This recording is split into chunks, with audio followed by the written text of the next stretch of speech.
for joining us. I want your reaction to what I laid out there and maybe give us some context about how Qatar's relationship with China is something that we don't really talk about. Thank you, Chanel. You know, this is really the highest point of the red-green axis, which is something that we see playing out all over the world today.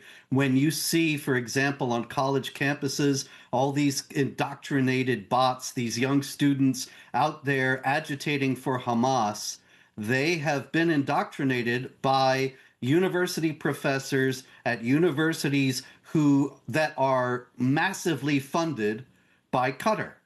And Qatar and China are working together to destabilize and ultimately destroy the West. The reason why the left and the Islamic world, and remember, Qatar is the chief sponsor of the Muslim Brotherhood in the whole Western world, and particularly in the United States. The reason why they are so closely aligned is out of a shared hatred for America, a shared authoritarianism, and a desire to destroy America because it presents the chief competition to the internationalist authoritarian regimes that they envision. And so I really applaud you for bringing to light all of this when we have Qatar working with China, with the Belt and Road Initiative, not only in Latin America, but also all across Central Asia, in Pakistan, Afghanistan, and their environs. This is something that the United States ignores at its own peril. You know, Robert, what's alarming, though, is Qatar has a lot of money, and China does too. China spends it in ways that are a little more underhanded. Qatar is not as afraid to waltz around Washington, D.C. and court Republicans, court conservatives. I mean, the Qataris have made some real inroads with the right.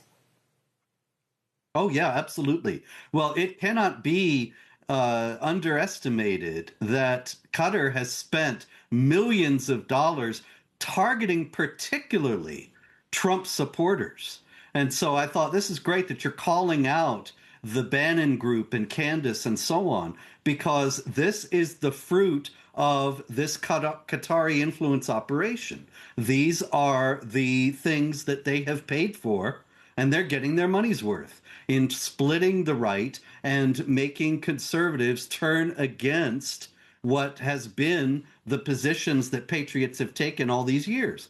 And so it's been an extraordinarily successful effort, extremely skillfully deployed, but ultimately it just comes down to the bottom line. And as you say, Qatar and China both, they got plenty of money. Well, it's also short-sighted to just say it's Qatar. I mean, that's the broader point, right? The broader point is this kind of marriage, this union. On the surface, I think a lot of analysts miss the point when they say, well, it's Qatar just trying to be the new Switzerland. They're trying to make friends with everybody. I don't think that's necessarily the case, especially when you look at their ideological history, when you look at their long-term friendship with China. It's short-sighted to say this is just Qatar. It is, when you say Qatar, you also have to mention China.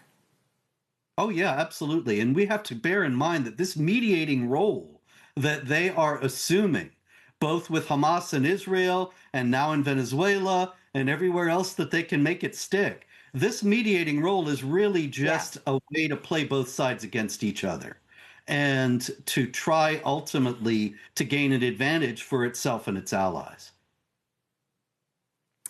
Robert, before I let you go, you are actually working on another book, Intifada on the Hudson, The Selling of Zehran Mamdani. What a timely title. I know we're not very far out from this mayoral race, and either way, I think it's going to be very important people understand the background of Mamdani here, his ideological upbringings. I think you really dive into that in this new book. Yeah, it's just out now. It's available at Amazon. And the funny thing is, Mamdani kind of personifies what China and Qatar are doing on a national and international level, because he is both a Marxist, although he denies it. It's very clear, and I have the receipts in the book. he's not only a Marxist, but a Twelver Shiite Muslim. That is, he's an adherent of the official religion of the Islamic Republic of Iran, where they chant death to America in the mosques every week by order of the government. And the supreme leader of Iran has said, this is not just a slogan. This is a policy. This is the mission and goal of our regime. So imagine the damage a man like that could do as mayor of New York. Wow, Zoran Mamdani is the love child between communist China and the Muslim Brotherhood. There is an image. Robert Spencer, right. We look forward to reading the book. Thank you for your time, and we always appreciate it when you drop by. Thanks very much. Always good to talk to you. Coming up, Curtis Sliwa, speaking of New York, walked off his show after pressure from his own boss to drop out of the New York mayoral race. Remember, Sliwa is running for Republican candidate out there, and everyone says he's going to spoil the race. Former New York City Congressman George Santos weighs in on the latest in that race. We'll be right back.